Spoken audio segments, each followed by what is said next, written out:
My roommate's been acting weird lately. He's always been a bit out there, but not like this. Never like this.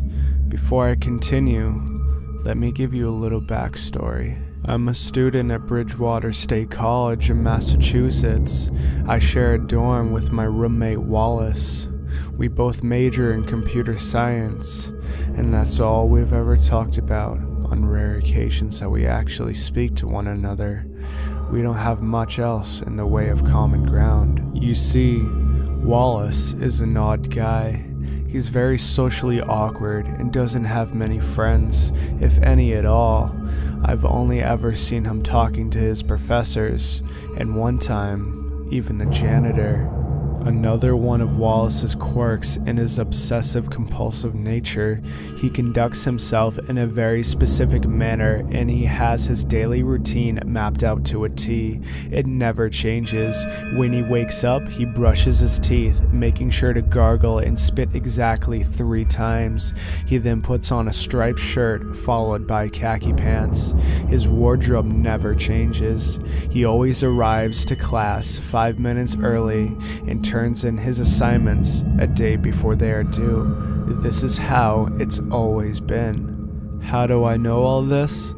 Well, being a socially awkward hermit, Wallace didn't tell me these things. I don't think he's even aware that his routine is a byproduct of OCD. It's just something I picked up during the 2 years I've lived with the guy. It's almost impossible not to notice. Knowing Wallace's unusual behavioral patterns, I've noticed that something isn't right. He's been sleeping in his clothes, not brushing his teeth, and he hasn't passed an assignment on time in over a week. He didn't even sleep in our dorm room last night. I haven't seen him in over a day. Wallace has his quirks, but he's a nice guy. Despite not knowing him all that well, I became worried. That worry justified me hacking into his laptop to see what he'd been up to. It was the only thing I could think of to do. In finding his laptop and turning it on, I felt like a fool. The thing was clean as a whistle, at least to my eyes. You see, though I pride myself in my hacking skills and tech know-how, Wallace is far more adept in the field. It was safe to say that I wouldn't find a single shred of evidence as to where he might be or what he'd been doing. No journal entries, no browsing history, no nothing. A normal acquaintance or even a friend might stop there, but I always took things too far. This was especially true when it came to helping others. I always felt the need to lend a helping hand whenever I could. Concern is amplified until it becomes borderline anxiety. It's a curse, really. Feeling anxious, I thought about another potential way to continue my hunt for the truth. That's when something clicked. Like I said before, sometimes I saw Wallace talking to the janitor in the halls. He was the only person I had ever seen him talk to in a length. Maybe he would know more about Wallace's state of affairs. Later that night, I exited my dorm and wandered the halls. Eventually, I found Chuck, the janitor. I tried to be gentle when confronting him, as he had his back to me and was known to be hard of hearing. Still, when I tapped him on the shoulder, he jumped. Holy cheese balls, you nearly scared me half to death. Chuck laughed through his bushy gray mustache. What can I do for you, son? I told Chuck about my predicament and how I was concerned for Wallace, having not seen him in a while. Chuck's happy expression transformed into a look of unease and tension. He seemed to know a bit more than I did. Well, here's the thing. Wallace is a good kid and we do chat from time to time. I happen to know where he might be, but I wouldn't feel comfortable blurting out details of his social life to anyone who asked, even if you are his roommate. Social life? Wallace didn't have a social life. I pressured Chuck into letting me in on the secret. I really laid it on thick, expressing a great deal of concern for Wallace's well-being. Being the nice old janitor that Chuck is, he eventually gave in. Okay, I understand. Just please don't tell him I told you, okay? I nodded, eagerly awaiting for him to reveal Wallace's whereabouts. Wallace has been feeling really down lately. He's got no one to talk to but me. The kid wanted some friends, People that know he could hang out with, you know? So Wallace went on something he called, what was it? The deep web. Oh, yeah, on there he found a group of people. They called themselves the Clan of the Red Wolf or something like that. I guess they invited him to one of their meetings. That's probably where he is. He seemed pretty excited when he told me about it. In fact, that's all he'd been talking about for the past week. There. That was it. That was the bit of info I needed. The key to finding Wallace. I thanked Chuck and gave him a goodnight wave as I ran back to my dorm room. From the sound of it, Wallace got himself involved with another group of people who shared an interest, and eventually they invited him to hang out in real life. I had their quirky name, the Clan of the Red Wolf, and that's all I need to find them on the deep web myself. Soon enough, I would be able to find my missing roommate. It took quite a while, but I finally managed to find the deep web for him pertaining to the so-called clan. It contained nothing but a description and a series of videos. Here's the description as has appeared on the site. Welcome to our new belief system. We are the Clan of the Red Wolf, and we're here to help. There are several educational videos on this site, each tailored to a specific belief that we want to share with you. Over the course of a week, you are asked to watch these videos and to understand our doctrine. If you make it to the last one, you will be invited into our den, a lesson a day to keep the mortals away. The summary was bizarre, but nothing else than I'd expect. Scrolling further, I noticed that all the videos were typed in the same kind of thing. Day 1, Day 2, and so on. Naturally, I watched them. The whole series reminded me of old war propaganda. It was made in the style of a vintage cartoon, starring a wolf as the main focus. Not a normal wolf, a cartoon wolf. Picture a character similar to Wile E. Coyote. In each video, the wolf earned a new clan value from the campy male narrator. Not unlike old cartoons, the wolf comically goes against the narrator's wishes and suffers the consequences before learning his lesson. Each video ends with the narrator saying, "Join the pack. You never have to feel alone again." I guess that was the selling point for Lonely Wallace. I will share with you a bit of the transcript from each video, along with any points of interest. Day 1, Wildlife. Treat flora and fauna with dignity and respect. They're people too. Trees provide you with the air you breathe, and the animals share the earth with you, keeping you from being alone. They deserve more than you ever will. Wolf relieves himself on a tree.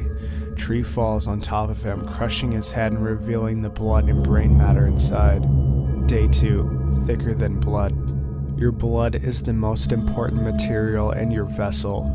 The clan requires a sample upon joining our order. This is a requirement for all pledges. Our blood must flow as one for us to work together and save the planet. Wolf enters a room full of cloaked figures, presumably clan members. All members are in line giving blood samples. The wolf refuses to have his blood drawn and walks away. A cloaked figure sneaks up on him and slices his throat with a dagger. The video focuses on the wolf bleeding out for a few moments. Day 3. Obey or suffer. Remember what happened to our friend when he didn't give his blood to the cause? He didn't obey our order's rules. He had to suffer the consequences. Remember, the clan's laws are important. You must obey or perish. Trust me, it's worth it. It shows the wolf bleeding out again. Only a few cloaked figures are now on top of him, stabbing his corpse repeatedly. Day 4, Vow of Secrecy. The clan of the Red Wolf is often misunderstood. Because of this, it is important to never tell anyone of our existence under any circumstances. You may only speak about clan activity with other clan members. Break this rule and you will perish. The wolf is shown talking to his wolf pals and showing them his new cloak. A cloaked figure walks in a frame with what looks like a semi-automatic weapon and open fires. The wolf falls to the ground, dead, bleeding out. The cloaked figure gives a thumbs up before the video ends. Day 5. Learn and understand. If you're allowed into our inner sanctum, you will be greeted with knowledge. We abide by the word of the Red Wolf, and you will too. You will be expected to learn and understand his teachings. Otherwise, you will fail not only the clan, but the whole world as we know it. The wolf is seen in a classroom environment taking a test of some sort. He turns in the test to a cloaked teacher and receives an F. The entire class points and laughs at him and then pulls out a plethora of medieval weaponry from their robes and proceed to close in on the wolf. The wolf swallows the lump in his throat before the video ends. Day 6. Tasks and rituals. As a new recruit, you will be asked to carry out various tasks ranging from the mundane to the fantastic. Most of these missions will involve fetching ingredients for our rituals. As boring as that may sound, it is the most important thing you could ever do for the clan. Rituals are what gives the clan power. Without this power, we cannot hope to rid the world of what plagues it. The wolf fails to bring ingredients to the clan members for ritual. Jump cut to wolf being sacrificed on a black altar atop a pentagram carved in the floor. He is beaten, cut open, and eventually torn apart by his fellow clansmen. Day 7. Mortals. When accepted as a full-fledged clan member, you are no longer considered human. You will be one of us. From that point forward, you are discouraged from any and all human interaction, unless it is deemed necessary to the cause. Humans are vile, filthy, disgusting, and dangerous creatures. We seek to exterminate them once and for all. Any human who knows of our existence and isn't deemed worthy enough to join must be killed. Nature is your only friend. Wolf is walking down a main street-like environment and can be seen waving to everyone he sees.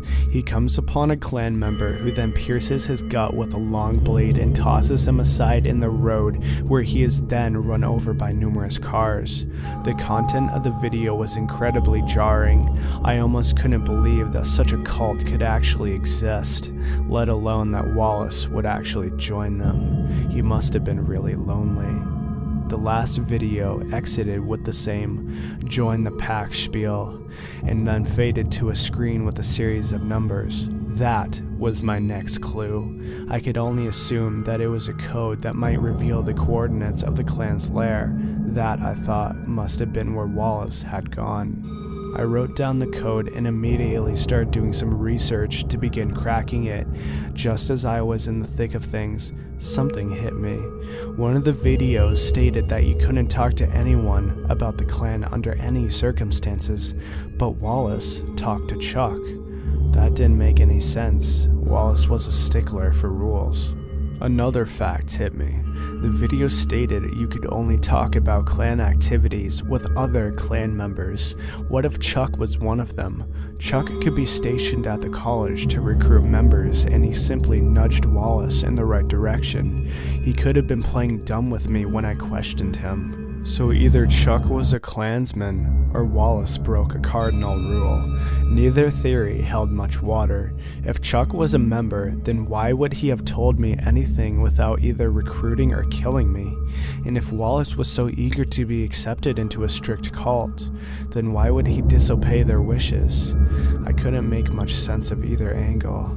I eventually gave in to the notion that perhaps Wallace simply disregarded the rules in his excitement by accident.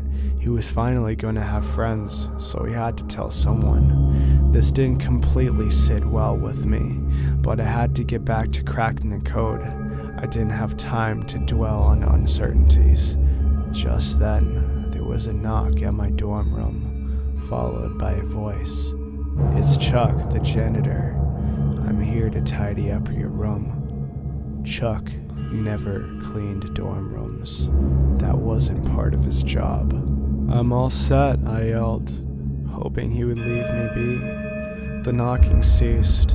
There was a long stretch of silence followed by a soft metallic creak. The doorknob was turning. If you enjoyed this video, be sure to hit the subscribe button and hit the bell beside it and select the box. This way you will be notified for any new videos. Thank you for watching.